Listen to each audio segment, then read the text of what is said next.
Guys, Welcome. it's great to see everybody this morning for the Art of Encouragement. I'm Nick Patterson, joined by Mark Guy, and our special guest today, none other than Francine Juline. So glad that you guys are with me today. Mark, I had such a good time connecting with you yesterday. Thank you so much just for that. You encouraged me, and I thank you for that. I know that you've known Francine even longer than I have. Would you please give her an amazing Art of Encouragement welcome this morning? Yes, Francine, you are such a sunshine, and you are sunshine that can awaken the coldest of hearts. And you don't do it with the being overbearing, but you're doing it with love and persistence and consistency and your style. And I remember you and I, we go way back. I think it's, I don't know, maybe 10 years, maybe less, maybe like 8, 9 years, perhaps, or maybe I'm dreaming, but I met you at one of the business conferences. Do you remember, in Orlando? And you were with another woman as well, and there was some Yeah. conflict or there was some misunderstanding, and you were so calm. Your eyes, I mean, there was, I think this other person, they had a misunderstanding with one of the coaches. It was a little bit of a rough patch, and you just had this reassuring smile, like it's gonna be okay. We're gonna work through this. And your calmness, I think, brought the level of serotonin, dopamine into the room, and you were able to navigate this very tricky situation. Do you remember that? Oh, I absolutely do. She would have left, and she's the one who invited me to this conference. And we were sharing a hotel room.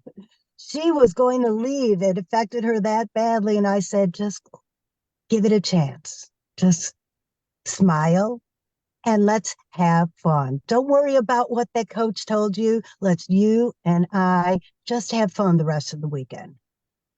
Yeah, and it was magical. I remember you carrying on with that calmness. So where does that calmness come from, and how do you cultivate this in your life and share it with others?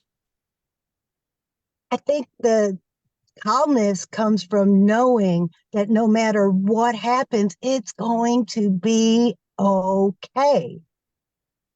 And that probably comes from my time in the military. I've had a lot of dangerous jobs. I've worked the flight deck of an aircraft carrier. I was ground troop in Iraq.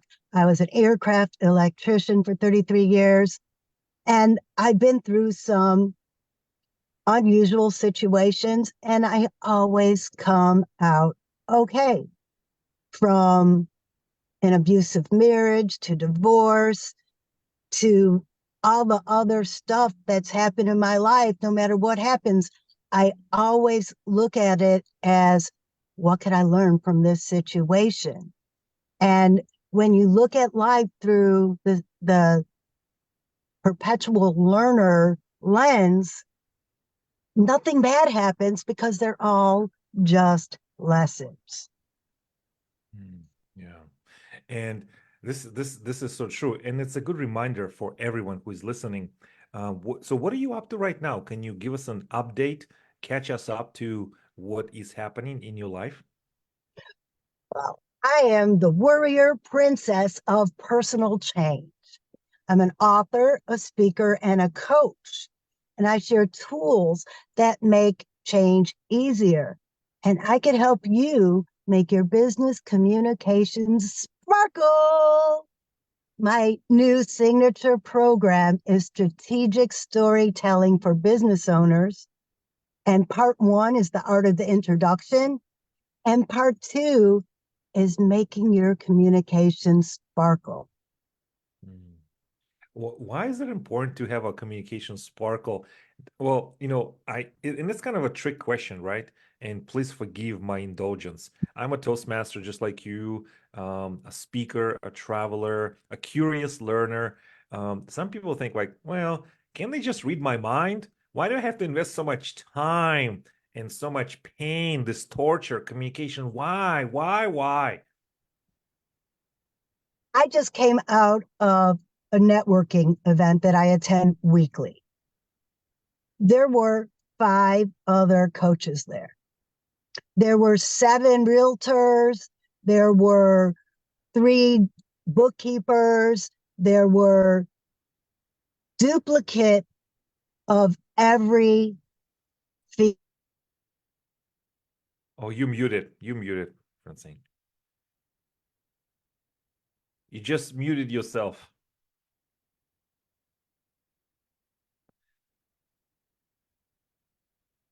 Can't hear it. Can't hear you. Can't hear you. I watched people read their introduction.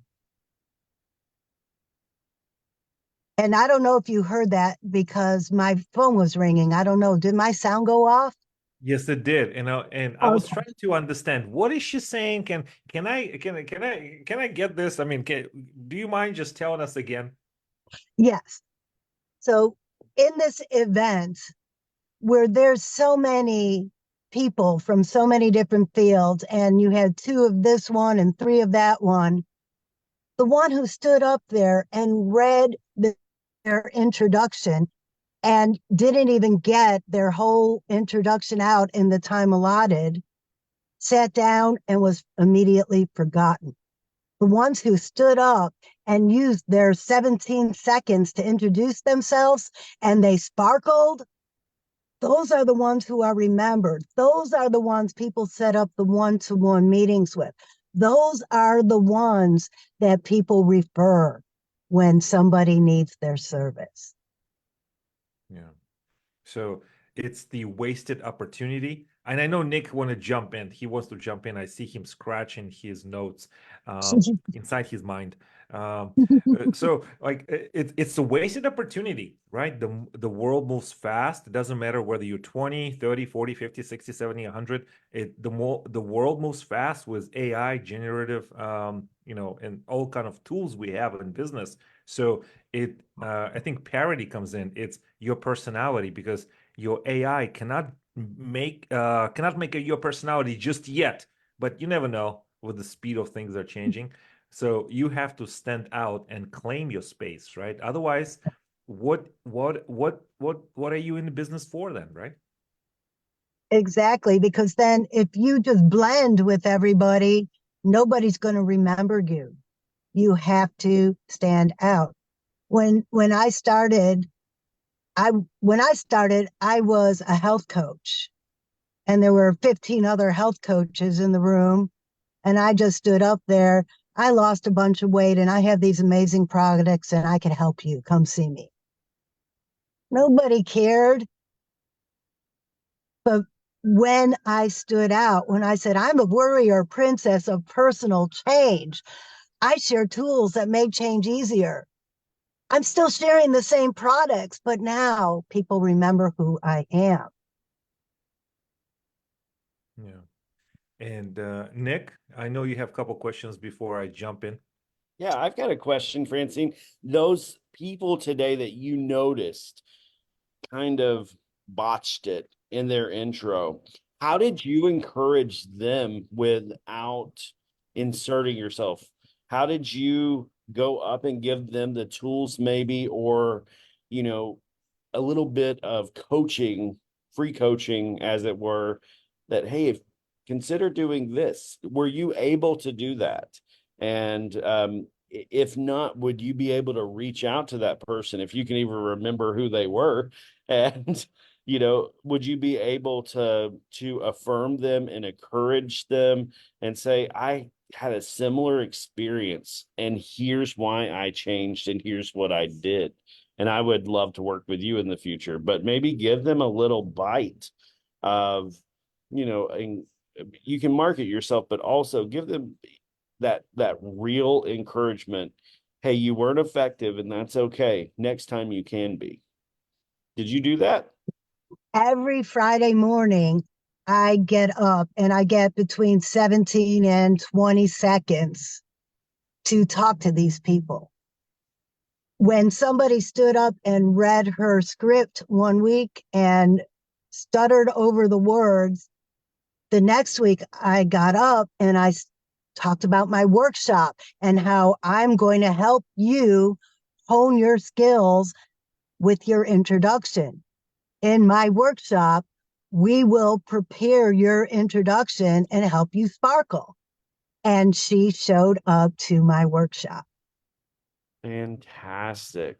That's wonderful. And it, since then, did you see progress with her communication and that introduction and that sort of thing? She's still hiding behind that piece of paper, but she's got it sharp and concise, and she gets it in her 17 seconds now. She doesn't get cut off halfway. Baby steps. And that's the key right there, is it doesn't happen overnight. My sparkles took 7 years of Toastmasters to learn. And you definitely sparkle. It was so good seeing you last Saturday with TLI, Toastmasters Leadership Institute. And, that's one of the things I shared in my presentation about mindset is that some people go into organizations like Toastmasters and other personal development fields that are organizations that offer some sort of transformative experience and curriculum. And I said, it's one of those things there where I hear people sometimes saying, I've been in Toastmasters 20 years. And sometimes I cannot see the proof of that. I can't see that they've applied what they've learned. And, you know, I wonder if we have sometimes 20 first year experiences, but we never go beyond our plateau, or if we keep on going, we keep on developing and we apply that feedback like you were able to give there, just how much more effective we are when we continually hone our skills and we apply how other people encourage us, especially if they're coming from that place of just wanting to help, which I know you are. So, do you find people are ever resistant to that? Absolutely. And it comes from fear. They're afraid to be themselves. And let me just tell you a little story. I don't know if you saw my tall tale speech last year, came in third in the district contest. It was just a silly, funny, kooky story. And I was so afraid by my weird facial expressions. And face it, this voice is not going to win a Grammy. I have a funny voice that I was always embarrassed by. I used to hate to get on video. Just a few years ago, I would not be here talking to you right now like I am now because I did not like the way I looked on video. I did not like the way I sounded. And I was trying to turn myself into something I'm not.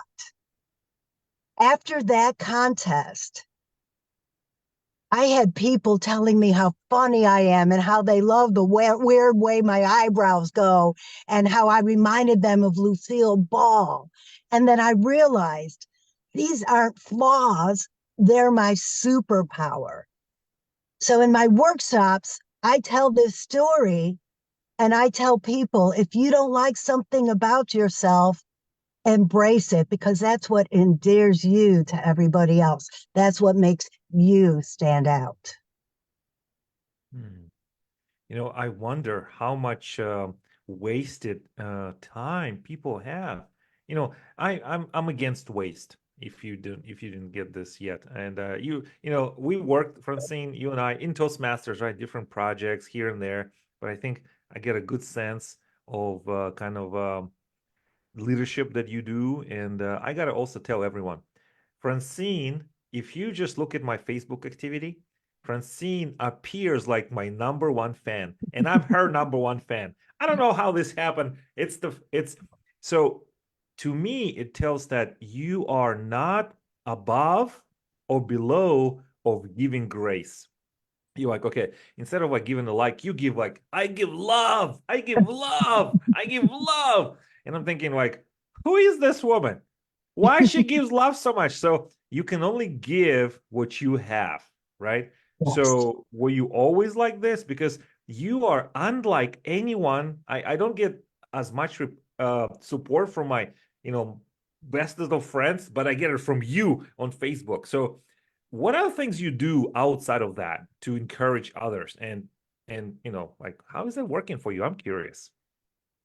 Oh, let me go back 20 years ago when I was in Iraq.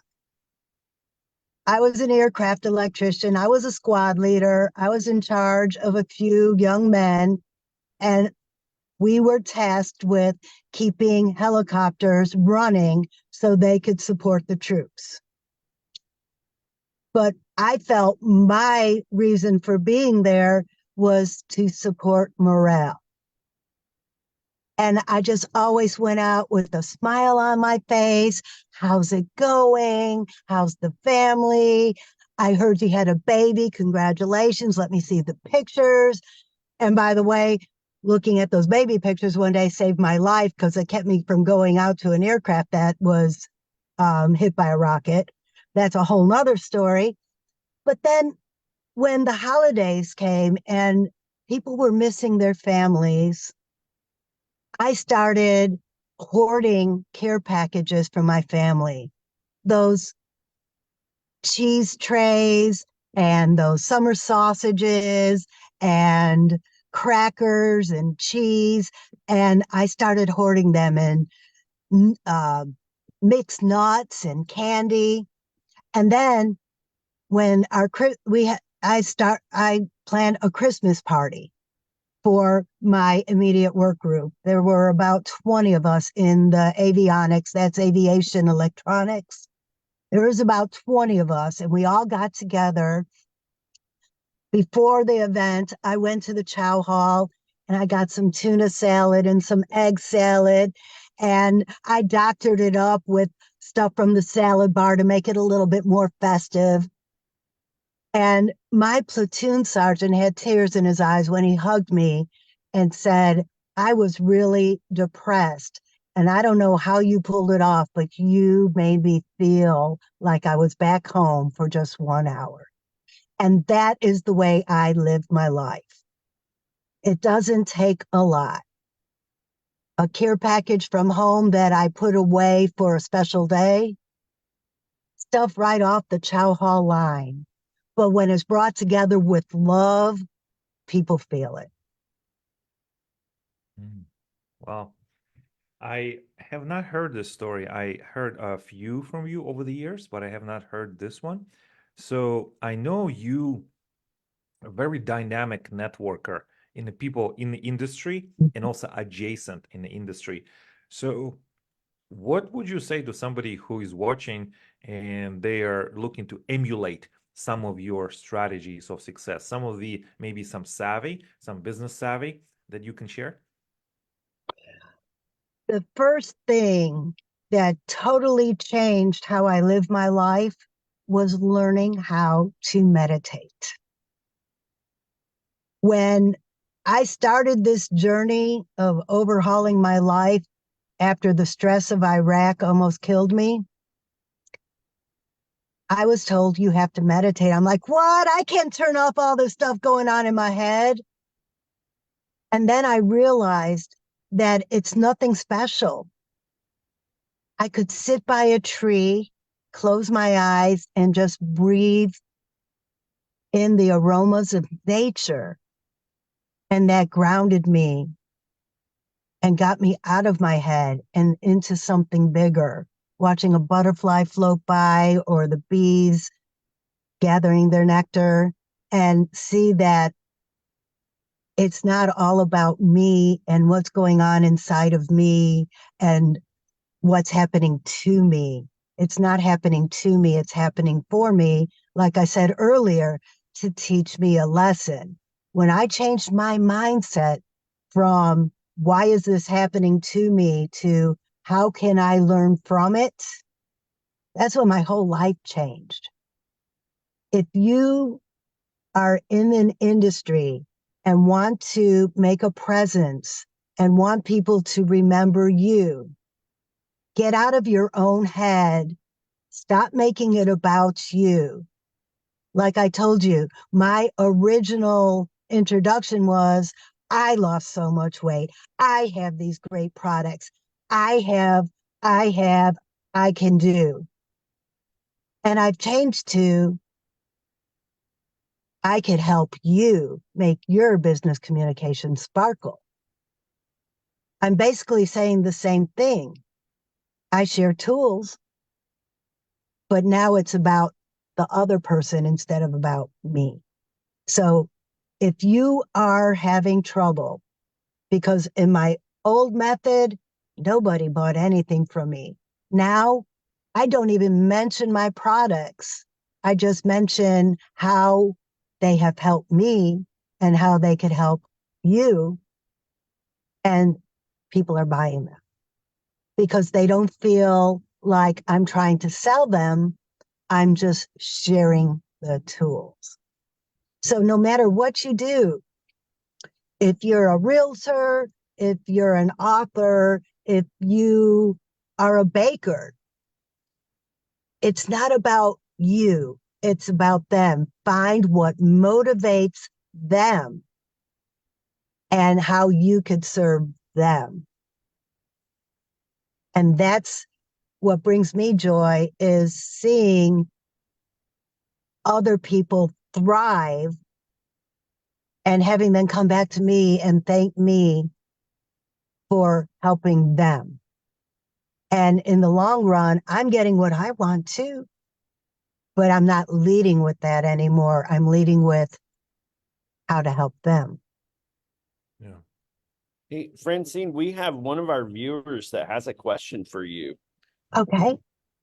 Is your busy life of military service, and in your busy life of military service and married life, where did you begin to change? What was your aha moment? My aha moment was my liver almost shutting down. Mm. And that came from stress. The stress made me overeat. The stress made me drink too much. The stress made me get in my head and worry. The stress of, I'm getting old, I can't do my job anymore. And I'm almost 60 years old. The physicality of climbing on aircrafts was no longer possible. I hated the desk job. I was fortunate the government gave me a desk job, but I did not like it. I liked being out on the aircraft.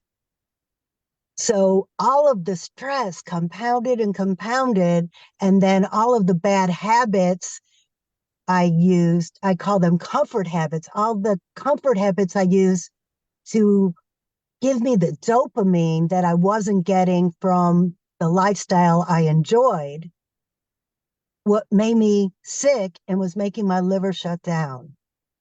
And that's when I realized something's got to change. I have got to change the way I live. And I started doing research. And that's when I found the meditation. And when I learned that you don't just have to sit here, that's not the only way to meditate. I used to go in the kitchen and listen to self-help while I baked or while I cooked. While I cooked and baked all the crappy stuff that was making me sick.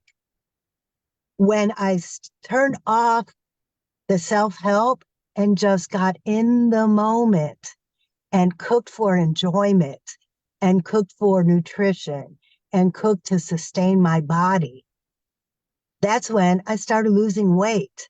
And I got my dopamine from the actual love of cooking again, rather than trying to find that dopamine hit to counteract the stress. My biggest change happened because I almost killed myself with all my old bad habits. And the only way to get out of that vicious cycle is to stop the old habits and replace them with good habits. And meditation was the catalyst for that.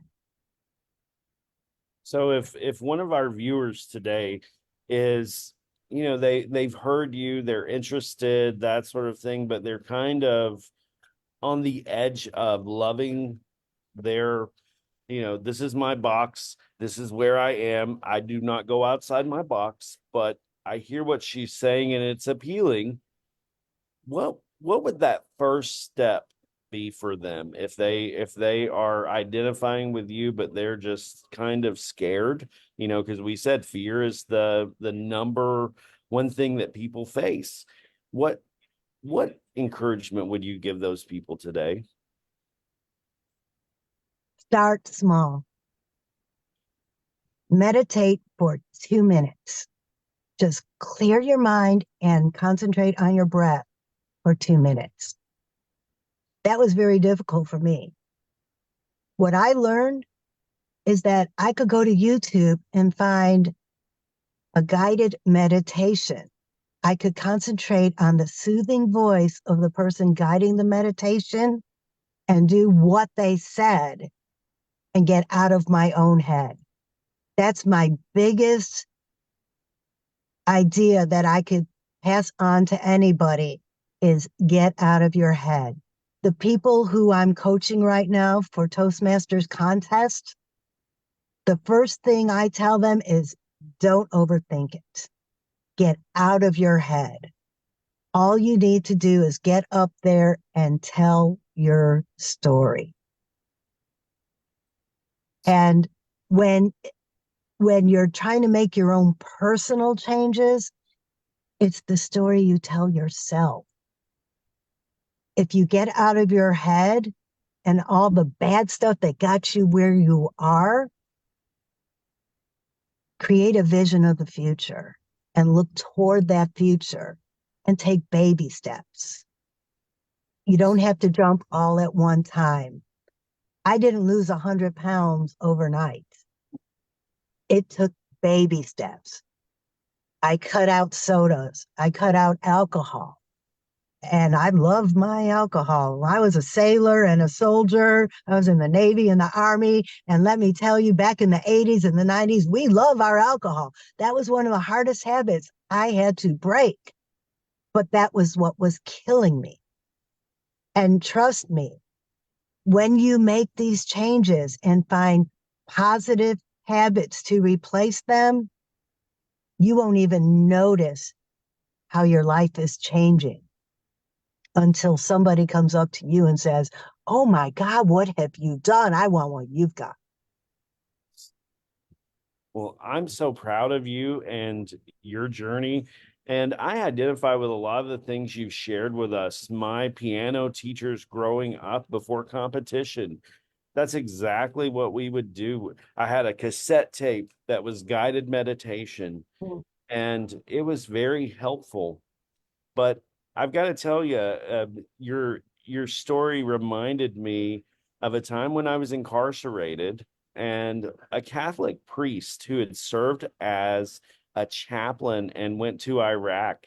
He's written a book about his experience there and that sort of thing. Father Ron, the way he would open the the services and that sort of thing when I was working in the chapel at the prison was, he would say, breathe in love,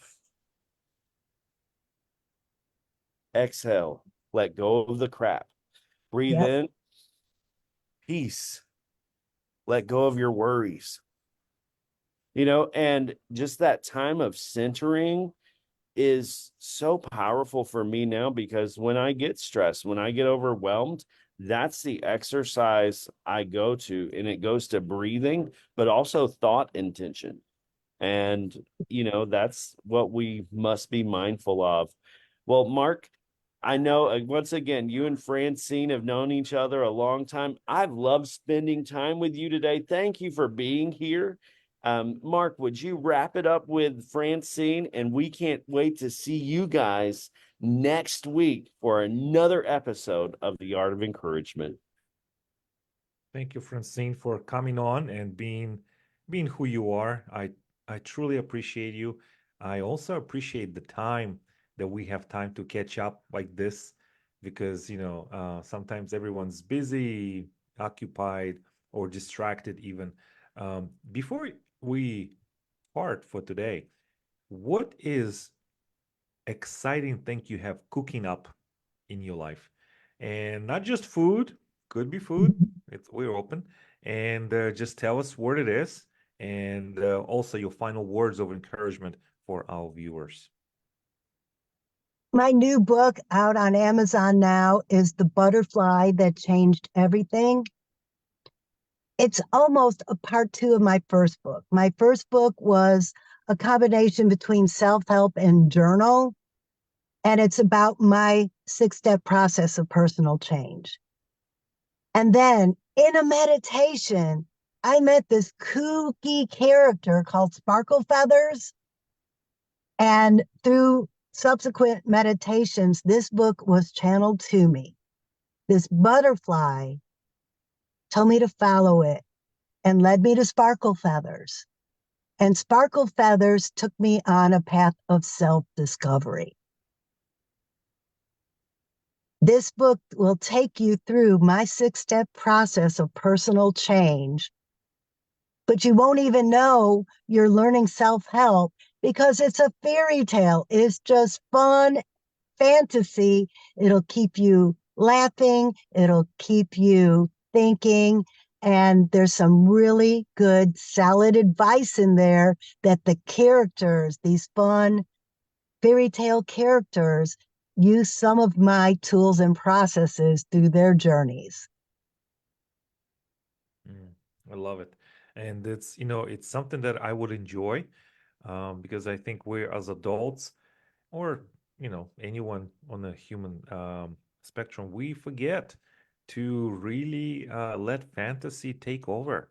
And I'm not saying fantasy get lost in our fantasy world, but open up, not just have this one way of thinking. Allow for alternative thinking, allow for opposite thinking. It's not easy to do, and you think, oh, I don't want to do it. I have reached this level in my life. I don't have time for this. And I think it's silly to think that you don't. It's like, when you go back to the children's tales, that's when you graduated, right, in life. You start with them as a child, and then you go back to them when you're, blossoming adult. Yes. A parting tip. The thing that really sparked my metamorphosis is when I connected with my inner child. When I stopped worrying about adulting and started playing. Because when you play, when you are in these fantasies, when you are creative, that's the way our minds are intended to work. That's what creates change, and that's what will drive you to a new future. Mm. I love it. This is fantastic. I support it 100%. And I'm an improviser and a teacher in that as well. So I do support that, and I know Nick supports that as well in his work. So thank you everyone for watching us today. Our guest is Francine. Get her book, and Nick, my friend, I'll see you next week as well. Thank you for having me. I really appreciate talking to you. I miss you, Mark. Come back to Florida. Okay. All right. Thank you, Francine. We'll talk soon. Bye bye. Bye.